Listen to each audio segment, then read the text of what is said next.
Number one, ask for a raise. Yes, simple, ask.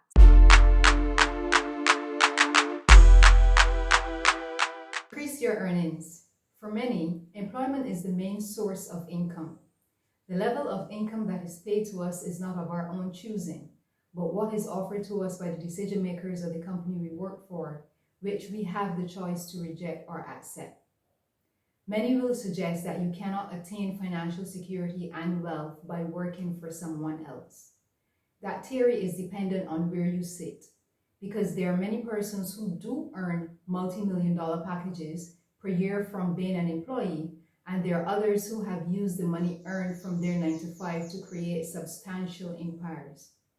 Regardless of whether you have a multi-million-dollar package or a much smaller one, as an employee, there are ways you can increase your earnings. That extract is taken from page 126 under Increase Your Earnings, Chapter 8 of Living Loud on a Budget, Authentic Financial Living. 3 ways you can increase your paycheck from your 9-to-5 job. Number 1, ask for a raise. Yes, simple, ask.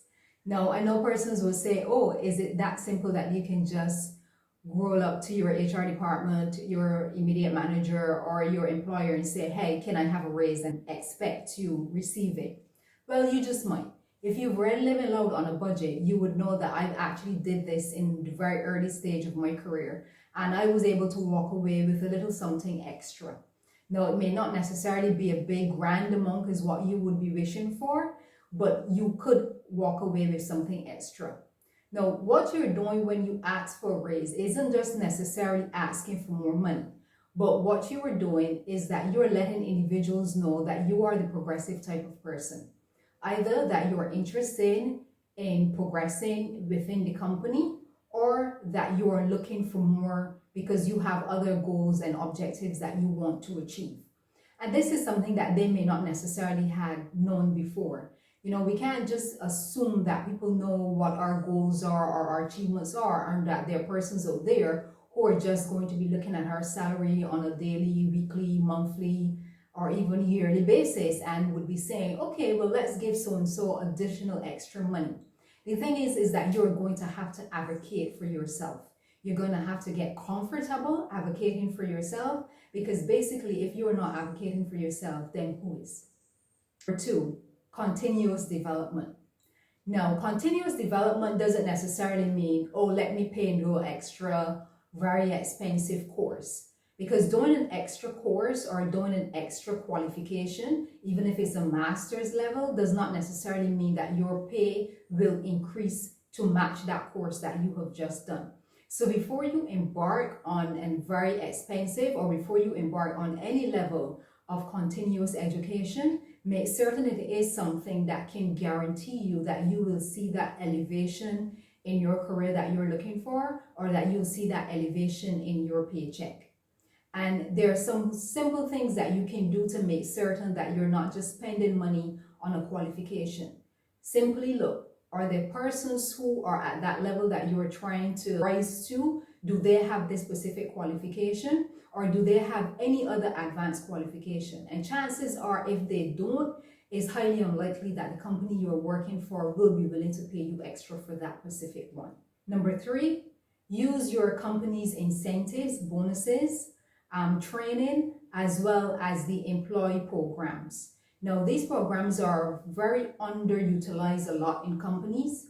And the thing is that companies do pay the extra money that they need to pay because they want to provide these, benefits to the staff.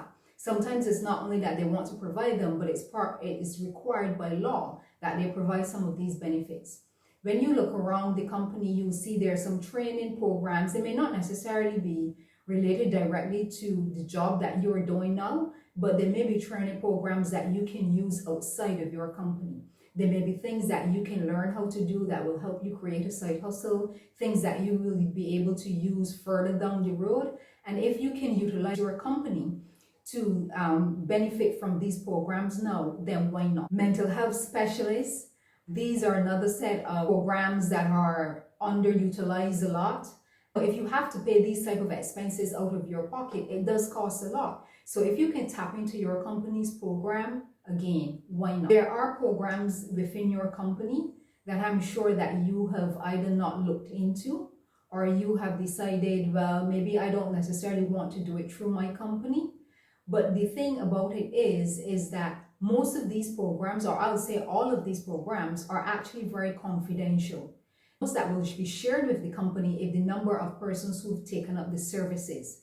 But the information as it relates to what type of services you took up or the actual details isn't shared with your company. If you've been on the fence about wanting to use these programs for from your company, but haven't yet decided, then I'll say go ahead and try it out. These continuous developments, I've explained a lot more in my book, Living Loud on a Budget. So you can always get the copy of the book and you can read in more details of different ways of how you can increase your paycheck from your 9 to 5. And it is definitely possible.